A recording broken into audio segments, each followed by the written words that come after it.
All right, boys, we are hanging out here in Tempe, Arizona, where the sun is as hot as the devil's junk. And I'm here to show you guys an epic sports card show that just took place at the Marriott Phoenix Resort Tempe at the Boots. This beautiful resort is a great venue for an incredible sports card show. I had a lot of fun. The show was late March, early April. First show in the Valley, and as it turns out, this is one of the first sports card shows of its kind down here, just really capitalizing on the hot market. Guys, if you are out here on the West Coast, this is a show that you must go to. Here are the thoughts that I had from the show right afterwards. So, now that I've gotten a chance to digest what's been going on down here in the Phoenix Valley and seeing this show and a couple weeks removed from it, really wanted to gather my thoughts about what this show is like and show you guys some of the coverage that I had from attending this show. Again, I didn't spend a lot of time here. Had a really busy day and didn't intend on spending a lot of time there. Stumbled across it just for an hour or two, or spent about an hour or two there just browsing around just to see what the market looked like. And I also, at the end of this, I'm going to show you 3 cards that I did buy at the show. Again, I did not have intentions of going here and spending a lot of money or doing a lot of big trades. I was able to witness some of that while I was there, which is really cool. But I just bought 3 cards. I can't go to a card show and not buy cards, right? So, wanted to frame up my thoughts in a way that took all that information into consideration, and also the explosion and kind of the collapse of grading over the past couple of months, in light of the PSA news, SGC's news of them increasing their prices and now decreasing their prices, and just everything that's taken place in the hobby. So first off, there was a lot of inventory at this show, as you can see, specifically graded inventory. Just looking at the serial numbers of these cards in these holders, everything had a serial number starting with 4 or 5 or higher, meaning that it was graded within the past 6 to 12 months. There were several serial numbers in the 5s, meaning that dealers were hammering down on them regular orders. What does this mean? Well, the collecting community and flipping community really depends on slabs, at least at these bigger shows. It's a way to leverage against the risk of buying raw cards and missing a problem like a hidden crease whenever you're buying those raw cards. But most of all, that's what people are buying to flip and invest in. Grading is where it's at over the past couple of months. Secondly, it's abundantly clear that a lot of people are relying on this model. That means that everybody, and I mean everybody, is really going to have to rethink what that model is moving forward now that PSA and really CSG and SGC to a certain extent are out of commission, as well as Beckett. I mean, even the 90s and early 2000s cards in these cases all have new serial numbers, like Kobe's and all the 90s basketball rookies. So it's not like people are flipping old slabs that are slabs that have been previously graded many years ago. They're all new. All of these are new slabs. That means a lot of money has been made in grading sports cards over the past 18 months. I can attest to that if you follow this channel. So everyone will really need to rethink what that model looks like moving forward. Overall, this show made me very excited for what's to come, but also equally cautious as well as anxious. So my thoughts at the time of that show are starting to play out now as we start looking at the effects of the PSA shutdown, but also just the mass amount of slabs that are here hitting the market. Now, there were a ton of young collectors, which is a great thing. On the way leaving the show, I actually saw 2 kids, around 13, 14 years old, carrying a stack of cards that they had just picked up, but also carrying a 1989 Bowman box. I mean, these kids weren't even born in the 80s, yet, not even the 90s, yet they're carrying around some junk Bowman wax, which is actually pretty exciting. What this means is that the youth of today have finally grasped the economic power that is the flipping sports card market, and that's an overall positive thing for the hobby, something I've been preaching on this channel for a while. There's so many lessons to be learned through sports cards, so it's really cool to see young people that are being engaged and following this path. At the same time, there were a lot of display cases with the same cards from the same sets and players over and over, mostly Ultra Modern Prism, Optic Select, what I consider all the junk stuff from all the hot names. This has me very worried, and we're starting to see that worry play out in the market today. The true hard-to-find collectible stuff has all but disappeared into PCs, at least from what I could see at these shows. And there's no slowing of the supply for ultra-modern rookies and parallels, and that should really scare every collector, as well as flipper, to death, especially whenever we think about this PSA avalanche that's going to be coming over the next 6 to 12 months in returns. So as I went through this show, and granted I only spent a couple of hours there, I was pretty overwhelmed with the supply of cards, but also how some of the mass-produced stuff didn't really seem to move. Now, sure, everyone there was doing well, but these tables were full of cards that I've graded thousands of copies of. And I didn't get a really good understanding of how much inventory was getting flipped, but it just seemed like everyone had the hot cards at every table, and very few tables were special and unique. It was all the same things over and over and over. In terms of knowledgeability of the dealers, I think that these cats really knew their stuff. You weren't going to go in there and outwit them on prices. Now, you could find inventory that you could bet on and then make money on if the player actually did well. And actually, that did play out with some of my purchases. But, in fact, the prices was perhaps one of the biggest cons of this show. And with that, I do want to talk about the pros and the cons of this show. So as far as the pros, I do have two pros. As I previously alluded to, you can find just about anything that you want here, at least from an ultra-modern perspective. Maybe not those ultra-rare whales, but ultra-modern, you're going to find it.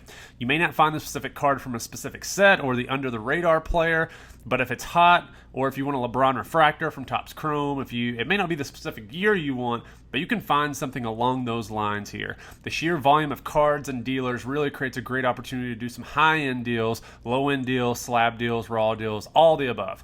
So you can find little niches and find cards within that niche. Secondly, from a dealer's perspective, every dealer was saying that this show was nothing like they had ever anticipated in a good way. Being the first show in the Valley since really Uncle COVID got punched in the mouth, every dealer was excited for the money that was flowing into their tables, and everyone was doing really, really well. Now for the cons. Really two big cons. First, pricing. Every dealer knew their price, which is good, but it's not just that. They know their prices too well, and more often than not, I found prices to be way above eBay, which hearing stories from the Dallas show and other net big shows, that's not uncommon. We know that the market at this point was at an all-time high, but one thing that I can't do is go into a show and pay more for a card, and really substantially more for a card, over what I can actually get it for on eBay, right? So I was actually quoted $6,500 at the time of this video for an Acuna Orange Sapphire Auto number 25. And the comp that the dealer was giving me was from a BGS 9.5 version of this card on eBay that just sold for $5,000 2 weeks ago. And I'm like, so you want me to pay $1,500 more for a raw version of this card that just sold for $5,000 in gem mint form? Really? So I know that this card's rare and in demand, but I have to pass. I later overpaid for 3 cards at that dealer's table, which I'll talk about a little bit about more later. But it felt like that was the case at every single table. Like everyone was asking way above eBay for their cards, whether it was a high-end card like that Acuna or even the low-end cards of the ultra-modern variety. Secondly, every dealer here had mass quantities of slabs, and I mean mass quantities. I've already kind of alluded to this. It almost reminded me of 1997 through 2002, where in 1997-98, jersey cards and patch cards really became a thing. And then, they became less sought after over time. Like in 2001 and 2002, every product had a jersey card per box, 4 to 5 jerseys per box. And the allure of the game-used jersey became watered down to the point now where really nobody even cares. Panini doesn't even put legit game-used jerseys in their product, which to me is mind-blowing in its own right. But what I saw at this show was a complete watering down of the ultra-modern slab market to the point where it kind of made me feel a little bit sick to my stomach knowing that I have a lot of cards stuck at PSA of the ultra-modern variety, more old-modern, but some ultra-modern. Sure, the demand is at an all-time high, and it may be waning a little bit, but it's still very high. This show really made me realize just how not special some of these ultra-modern graded cards are, and I really feel bad for you guys who are hoarding a bunch of Prism graded stuff. That stuff is just junk. I'm glad I've not touched that stuff. I'm glad as soon as it hits my hands, I flip it. Because this really shows me how fragile this market is once demand softens. From a show perspective, the other thing this tells me is that most dealers do in fact grade, meaning if you did want to pick up a raw card, it's very likely that the dealers have looked this card over and rejected it as grading candidates. So that really made me turn a lot of tables away, as it's like, I'm here to buy raw cards to grade, but every dealer had graded slabs, so good luck finding a raw card that was high quality, but also a high quality grading candidate. So overall, though, the show was fantastic. The negatives really don't outweigh the pros. Foot traffic was something like I've never seen ever in my entire life at a sports card show. Old people, young people, people of all types and varieties, shapes and colors, genders, everything. it was a madhouse, and people were wheeling and dealing left and right. For me, it does make me a little bit cautious, though. Again, there are 130 tables here, lots of inventory, lots of eye candy, not people, talking about cards, okay? But it still makes me a little bit worried because this slab market is very, very crowded, and it's only going to get crowded, more crowded, as these cards come back from PSA. So without further ado, I'm going to have you all take a look at some of the pickups that I have from the show, and let me know what you all think down below. First up, got all these at the same table. This guy seemed to have some pretty good stuff, and it didn't look like he graded a whole lot, which is also really, really positive. Of note, the guy did have that Ronald Acuna Jr. Orange Sapphire Auto. He was asking $6,500 for it.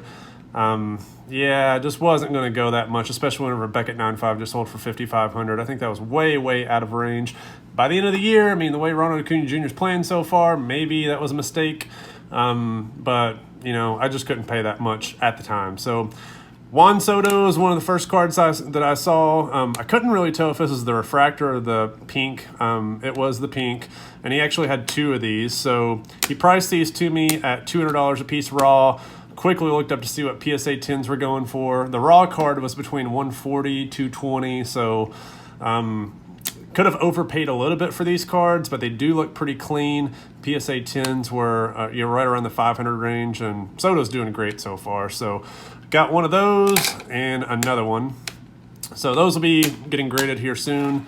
Next card up, again, I've talked a lot about Shohei Ohtani. Really, really, really think that he's going to have a big year, and he's playing great so far. Had a great spring training, started off the season very, very strong. He had 275 on this autographed Atomic Refractor. This is a second-year card, on-card autograph, numbered 7 of 25, as you can see.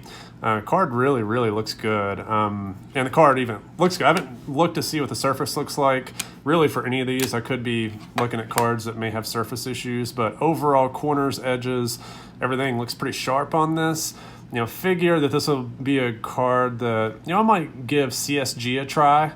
You know, might send it off, you know, for the economy or even express, just to give them some high-end cards, or at least medium end cards, and put them in their holder. Get the autograph grade as well, maybe. Let's see here. That autograph grade may depend on whether or not I actually want to send that to them or somebody else, or even hold that for PSA for that matter. But Shohei's playing pretty good. I figure his on-card autographs are also going to be in pretty high demand. And it's probably going to be a pretty good, easy grade, being a Bowman's Best card. So didn't really have any comps on this. There's a red refractor right now on eBay that's listed at $399. So these cards aren't really all that sought after at the moment. Maybe in PSA grade they're going to be in pretty good or in more high demand. But really, that's kind of it. $275 for that card, $400 for those. So I spent $675. You know, walked around the show for about an hour or so, looking at different cases. Again, lots and lots of PSA cases at this show. 130 tables, lots of ultra modern stuff. So really shows that money's flowing in the hobby. But you know, it does have those pros and cons that I've talked about previously. And it really highlights some of the concerns, I guess, really with the hobby in terms of there just being a lot of slabs out there. A lot of slabs. Lots of new serial numbers and holders. So a lot of people are in the grading game right now. So it's going to be interesting to see once PSA opens up for business, when that's actually going to be, what those prices are going to look like, to see if that's even a market that is going to exist, you know, 3, 6, 9 months from now. So these are the show pickups. Hope that you guys liked them. Definitely show pickup. Hope you guys liked it. The past 2 shows I've been to, I picked up some shows. Hopefully he keeps hitting, and hopefully Juan also keeps hitting and getting on base. And these will turn out to be pretty good buys. Hope you guys like the content. Let me know what you all think. I'll be to a couple more shows whenever they hit the valley. All right, see ya.